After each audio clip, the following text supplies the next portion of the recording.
lulo nakuhaan og 1.2 milyones nga balor sa Cebu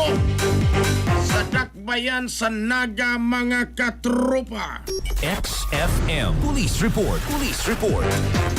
Detalye sa report sa Ronato kini pinagi sa pagpamati ni katropang Benji Talisik. Live report. Dagan sila pati katabagan dyan ito pag Rafael o kasigusin ay kinapasasan sa mga ahente sa Philippine Drug Enforcement AG7 kung PD7 ato sa gihimong pag-serve o search warrant alas 7 to 2 ang tagna sa buntag Domingo dito sa Purok Sagay, Sitio Kalubihan, Barangay Toyan o Kuntuyan, City of Naga, Cebu. Ang nagpangilang si Jojo o alias Jojo sa 60 anyos o gamulupyo sa lisbutang lugar. Si Jojo nasagbitan o Cebu ngamutin pangatulasab sa gramos nga mo balor nga tulasab sa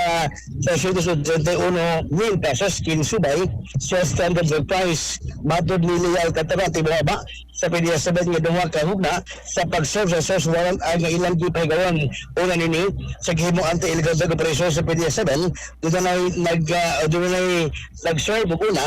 og search warrant alas 7 23 antak na sa ato buntay sa mga adlaw dito sa Purok Sentro 2 Barangay Langtad, City of Naga. Apa lang ilang target kasi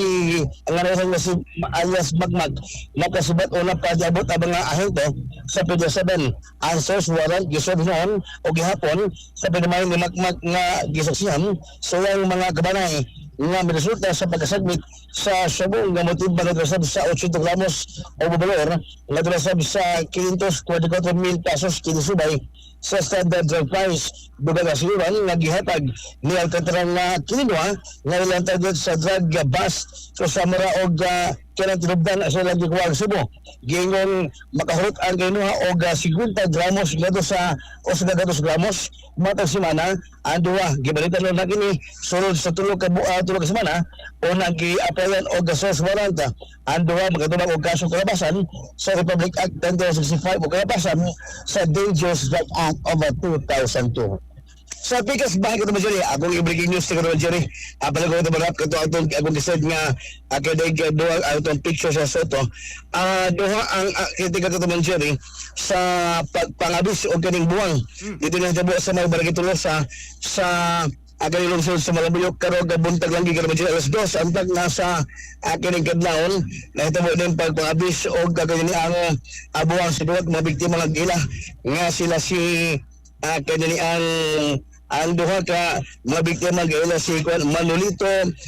Del Rio 45 anyos o kini usa ka titing pahuway nga taga Barangay Tolosa sa tulog ko ang inisyal nga rin po ang ganing kasayuran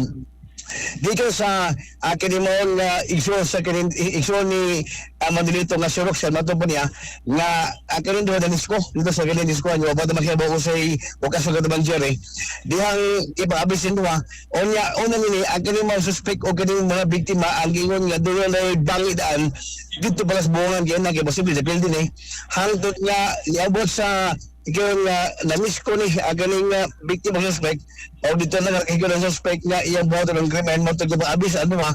anya lang ego niya sa liog kabahin kadoon siya rin mo ito kakitika karon nga gitabang gamis mo sod sa Besido Soto Memorial Medical Center at dito niya sa detalye kalabot na ganito nga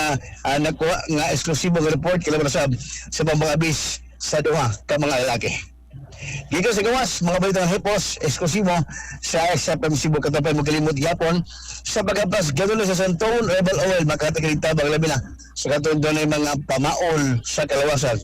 Kaya plus, ang Santone Herbal Oil inama sa Yes to Health Incorporated mapalit sa parmasag butika sa iyong lugar. Kaupay katapang Julian Taub, alas sa Recreation Pilipino para sa Pilipinas yung katropa. Benji Talisik, XFM News. XFM